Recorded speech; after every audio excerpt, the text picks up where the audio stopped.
and quickly shoves her to the ground and pins her down, while Greg Sr. stands over them and shoots her 2 times in the head. Okay, everybody, this is Mooney Dashcam. Tonight we are in Dyker Heights, Brooklyn. We're going to be going over the murder of Mari Bari, the young girlfriend of Allie boy Persico, the at one time acting boss of the Colombo crime family. We're going to go over why she was killed, where she was killed, and where her body was dumped. So let's flip this around and get into it. The first address that we're going to is 7506 13th Avenue in Dyker Heights. It was the Wimpy Boys social club, pretty much Greg Scarpa Sr.'s main hangout. This incident happened in 1984. Technically, we're starting right now in Bay Ridge. The second address that we're going to is McDonald Avenue and Bay Parkway. Don't forget to follow me on Instagram at mooneydashcam. I post on there pretty much every single day. Any crime scene photos that can't go in the YouTube video end up on the Instagram, so go check that out.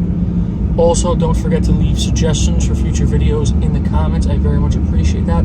I get a lot of inspiration that way. And hit the notification bell so you guys can see exactly when I post a new video. Okay.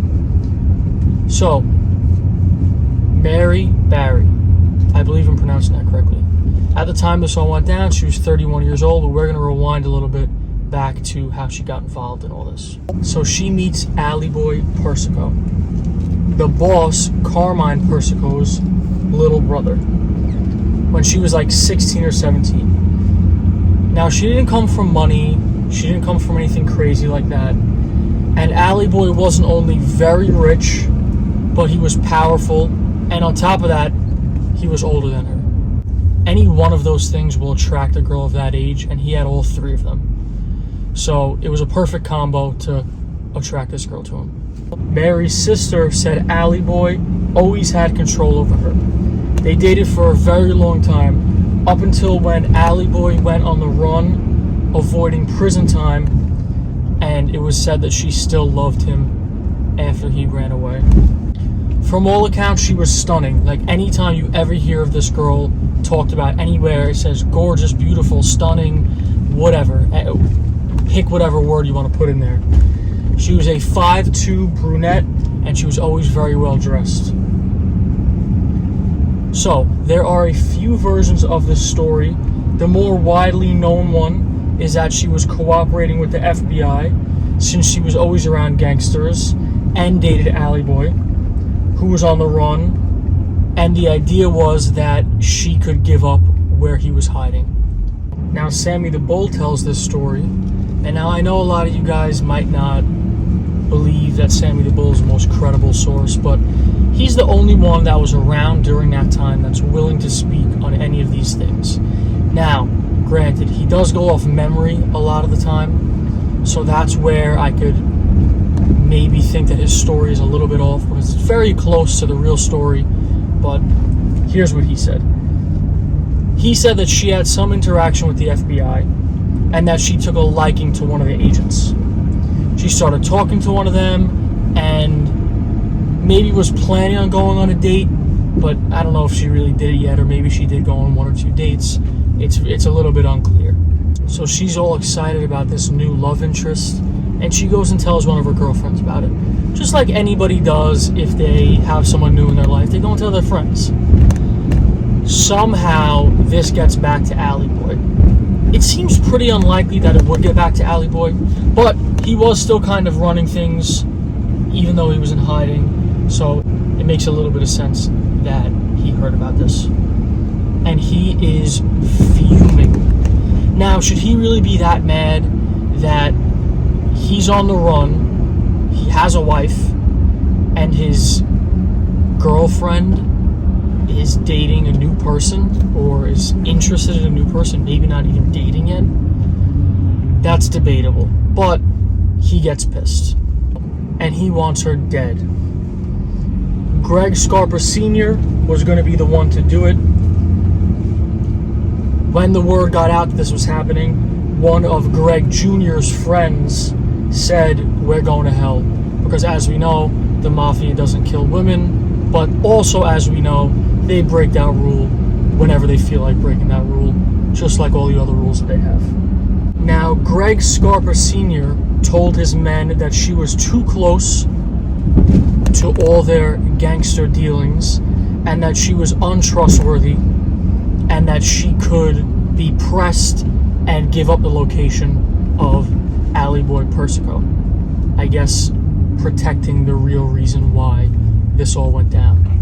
Or he could have been totally lying himself, since he himself was a double agent working for the mafia and the FBI. Here is Wimpy Boys Social Club, directly to my right.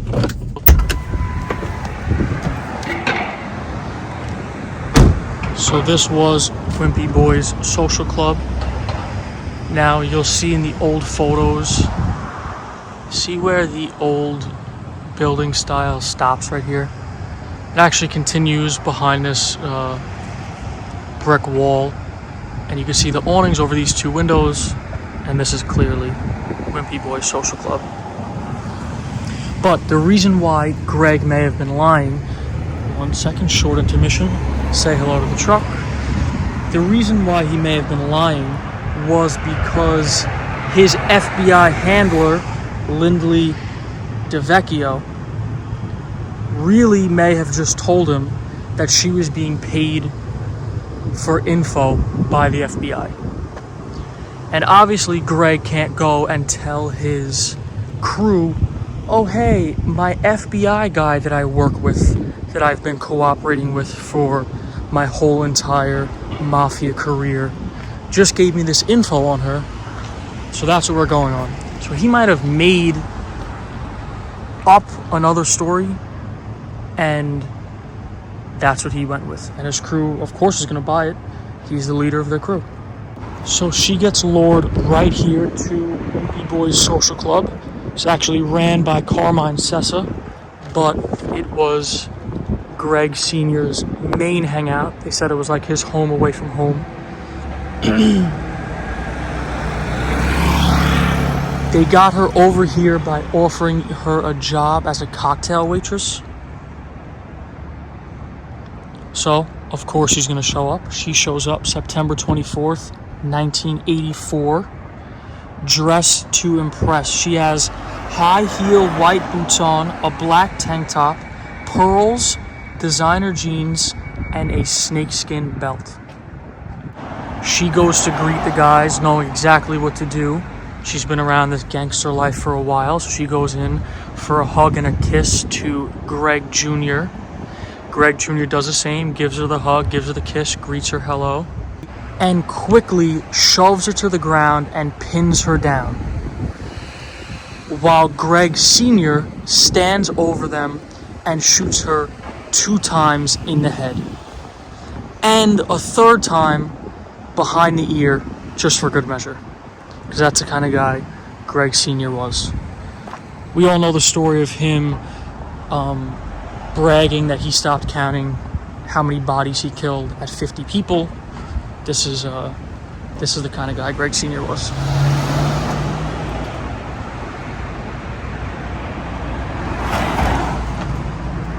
She is then wrapped up in a tarp and put into the trunk of a car.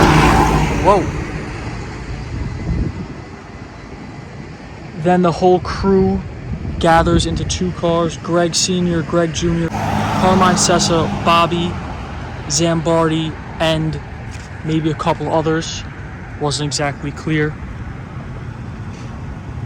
And they drive to McDonald Avenue and Bay Parkway, about 2 miles away, which we'll be going to right now. One of the crazier parts of this story that I remember, and I'm going off memory here, so correct me if I'm wrong, but I believe the day after she was killed, the cleaning lady found a human woman's ear when she was cleaning up, and she brought it to Greg Scarpa's attention, and he went and had it disposed of. So then the FBI later on went and tried to see if it was Mary's ear, but it wasn't, because she had her ears intact in the autopsy photos. It's like, how odd is that? I know there's another story that a dog was the one that brought the ear up. I don't exactly know how it went, but that's the story I know from that little weird situation there. Now, I do not know what made them choose this area to dump the body, besides the fact that we are sandwiched in between two sides of a cemetery, because it's pretty desolate, and I'm sure in 1984 it was even worse. But we're only about 2 blocks away from Greg Scarpa Sr.'s house. So why would he dump the body here out of all places? It just seems very weird. Well, let's get a little old school right now. Let's get a little bit old school. Up on the sidewalk. To any of my newer subscribers, go back in my channel. This is the old school way. Thank God I didn't run that pipe over. Yeah, so it was on Bay Parkway and McDonald, but it was on McDonald. So this is McDonald. And you can see, like I said, there's a cemetery here, cemetery there, and a cemetery over there too. So there's not a lot of people around here. You can imagine they did this at night. Now, most everything you read says that she was dumped in the middle of the street. And then Jimmy Calandra went on to say that she was dumped in a dumpster, head first with her feet out of the dumpster. But I don't know how much I believe that. Everything else says differently, and he wasn't there. Greg Sr. and Lindley, his FBI handler, actually had a good laugh about how close this body was to his house. I forget the exact quote, but it was something along the lines of, "Why didn't you just drag her inside if you were going to kill her that close?" Something like that. Something an asshole would say. But yeah, so somewhere in the street here, the body was dumped. It could have been more towards that side. I don't know. It was very hard to even find where they put this body. I think I only found it in one spot. I was trying to find more exact stuff or any pictures, and I couldn't find anything out there. And of course, if you guys find anything out there, let me know about it, because I would like to see. But yeah, this is a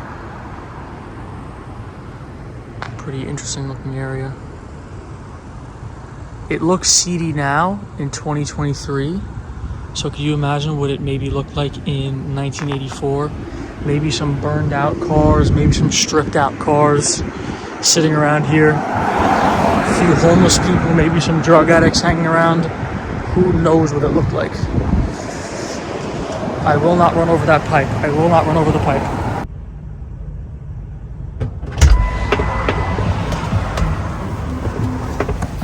So the body actually went unidentified until the sister was reading the newspaper and read that this body that was found on McDonald had a tattoo of a peach on her butt, and that's when she knew that it was her sister Mari.